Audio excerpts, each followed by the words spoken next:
You know, it's funny. I was like, Don, and he's like, ah. I don't want to say we created a monster, but by chance it sort of happened. Almost, I mean, it'll be a year ago in 2 days.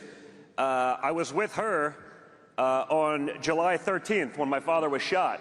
And I got the unusual call from my daughter that morning saying, hey, I want to go fishing, which, you know, if you have a teenage daughter, you guys are teenage daughters or so, yeah, you're not often calling dad to go do something. So when you call dad, she's nodding, she's like, yep. When you call dad, he's going to do it, right? It doesn't matter. So it wasn't even the perfect day. I was like, yep, I'm going to go get bait. We're going to go deal with it. We're going to go fishing. And, you know, we were out probably 13, 14 miles offshore, having a great day, catching fish.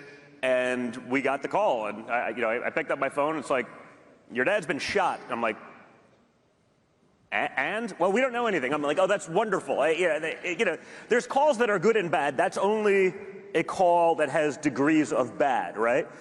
And we didn't know anything, and we're frantically kind of calling. I guess the only thing that I guess they did right that day was shut down other communications. And so I think we set the sea speed record from offshore into Jupiter, where we live.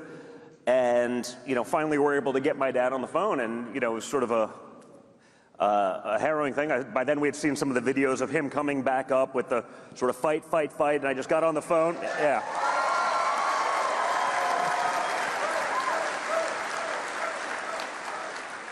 Yeah, I'm not usually at a loss for words, but that was one of those where I was like, I got nothing, but I was like, that's the most badass thing I've ever seen. I was like, I'm not sure if it's like tactically the most intelligent thing I've ever seen either.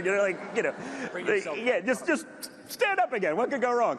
So I was like, but it was this sort of somber moment, and finally it was just, again, it got awkward enough. I was like, okay, so we got to ask the most important question, which is, how's the hair? And he gave me the, Don, the hair is fine. It's a little bloody. There was a lot of blood, Don. But the hair is fine. It'll be good. Gonna have to wash it. And it sort of broke the ice, and I'm not gonna say it got normal again, but it normalized the situation. And my daughter was with me, and Kai has probably spent more time with my dad one-on-one than I have, and I'm a lot older than her, largely because of golf, and she's like his golf buddy, and she plays with him every weekend when he was around, and that was all the time. And she called me that next morning, and she's like, you know what, I want to speak at the RNC. It wasn't, and to be clear, it's my daughter, so it wasn't exactly I want to, like it wasn't a question, it was like I'm going to. And I'm just like, I guess I'll bump some governor, like just, And you did. Well, I didn't do anything. I called my dad. This was like a 6 o'clock in the morning call. He picks up on the first ring. I'm like, hey, you doing good? By the way, Kai wants to speak at the RNC. And he just goes, whoa. Well, listen, when you do this every day, by the way, we've seen guys that do this every day and still blow that, right? When there's 40,000 people and you're in a stadium and there's 10 million, 20 million people watching on television, and you've never given a speech in your life, that is not easy.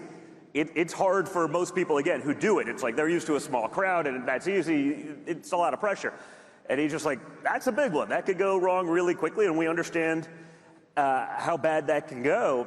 But he just thought about it for a second. He goes, you know what? That kid's a winner. She'll do great. Like, that was it. Like, congratulations. She'll open for you, and like, we'll bump someone and make it happen. And she's done a pretty good job since then. So, yeah, she's amazing.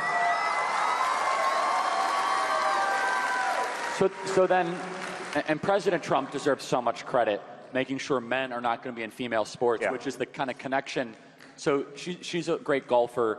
How do you interpret how the Democrat Party continually embracing this men and female sports issue? What is their reluctance to just moderate on this issue? You know what? I love it. I think it's such a top issue, especially for like a lot of the demographics that, men sort of understand it intrinsically.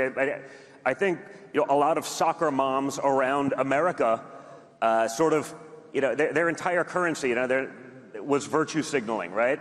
And like they latched onto this thing. And I think it was one of the guys from Daily Wire actually gave me credit a couple months ago. They were like, wow, Don Jr. was on this issue in 2017, because before it was really a thing, you'd see it like some dude would win a high school girls like track championship and they're getting a scholarship to the finest university for track. And I'm like, yeah, but it's a dude. And this was Twitter 1.0. So let's just say guys like you and I and probably everyone else in this room, we were definitely in the minority there. It was 95-5, 90-10, conservative to, raging libtard. And even then, though, I'd put it up, like, this is insane. And I'd read the comments, and it was, just people who were just waiting to comment on anything, to hate on me, whatever it is. And I feed off the hate. It's great. It's fine. But I remember reading the comments and being like, wow, this is a losing issue for them, because even the people who hated my guts were like, oh, I hate Don Jr. so much, but he's right. Next comment, oh, I can't believe I agree with Don Jr. on something. That's how ridiculous it was, like before it became a thing. And then, the trans mafia, which was, the most beyond reproach organization in the history of the world. I've never seen a group of people that probably comprise like 0.02% of its society they were infallible, right? They could do no wrong. They were obviously right. And the Democrats fed into even against gay liberals who were like, wait a second, we fought for decades to be able to get, equality, and they don't want equality. They want equality plus. This is insane. So, I think it's asinine. I think it was a great issue for people across the board, for reasonable people who weren't sort of politically entrenched, for independence. And I love that even knowing this now, even years later, even when it's an abject fail, they literally can't help but continue to go all in on the issue. It's a 90-10 issue, and if Trump is in the 90, they just got to take the 100% of the other 10 and back it 1,000%. So, I'm glad to see that they're still doing it. Because I think it helps us in the long run. It's bad for the country, but it is a disaster for the country. It's a disaster for our daughters. It's an absolute embarrassment. I mean, again, as a father of a girl athlete, to say that, like, hey, you're just going to have to deal with it because that guy's 8 inches taller than you and stronger. Have you had to deal with that? Not yet. How would you? I'd be vocal. I'd be. And what's your advice loud for parents that have to deal? I mean, I think dads need to start rising up and saying, we're not going to put up with this stuff. I mean, what is this? No, hey. And because I know you, I don't think you would put up with this. No, come on, not even and this will get me into trouble. But you have to call it out. Enough of the nonsense. Like there's no political capital in destroying your child's future to be woke, to be able to get the applause, from that crowd who hates your guts anyway. And so, I think it's so fundamentally important that we all have to become unafraid to speak up on these kinds of issues. And when you do, you realize there's actually a lot of us. It's the vast majority. But again, for years, we've been put into these corners. There was a time where if you said these things, you'd be canceled. You'd be thrown off social media.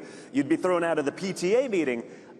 You couldn't do that. So we have to stand strong for this. I've gone through enough of the child athlete sports thing. I have 5 kids. I'll get in trouble as a dad again for saying this, which is there's nothing quite as painful as a 3-year-old's triple header in softball. If you're going to put in years of that kind of time, and then your daughter or your kid becomes a great athlete, and you just say, oh, well, I guess it was a good run. They're better than the other girls, but there's 3 dudes that just took their spot. I guess we're just going to take it. That's not going to work. That's the way society fails. So in closing here, Don, because I know that